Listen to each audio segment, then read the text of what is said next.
As CTOs, we're going to have to look at how our companies are impacted by this, and made me reflect on a conversation I had with my son. We were on an RV trip and he was explaining to me how Rocket League dropped a skin, and the skin would only be available for 2 or 3 days. It made me think about this idea of ownership, in that if I purchase the skin inside of Rocket League and I had that financial transaction, the only backing that I have of that transaction is that the skin that is inside of Rocket League's ecosystem, which is graphics that belongs to Rocket League, they have a little contract in their database, a transaction that says, oh, by the way, Jacques bought this thing. My point is, any SaaS application I sign up for, there's a point of engagement that says, because Etienne is a user of the SaaS app, he now has access to these records in our database. But I actually don't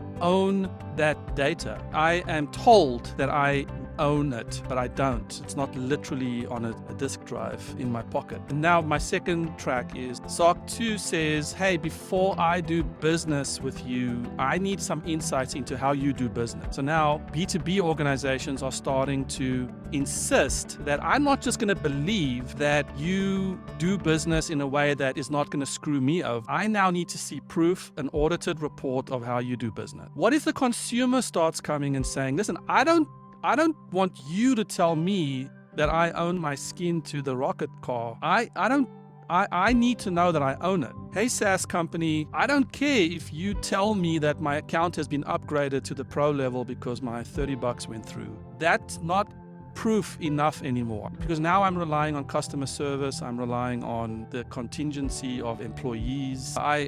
I have no real ownership. So my question is, what if, as we're building our SaaS organizations, it's not up to the CTOs' creativity and imagination to say, oh, we can do this and this is going to be amazing.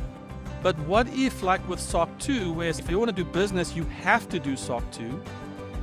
What if we get to a place with SaaS where target audience is going to start saying and be educated enough, i.e. our children, to say, dude, if Rocket League tanks, I still want to have that little car and that little skin. I don't want my purchase to be beholden to your company's viability and success. Are CTOs going to be faced with an educated user base that is going to view the ownership of their data in a completely different light to what we were willing to put up with?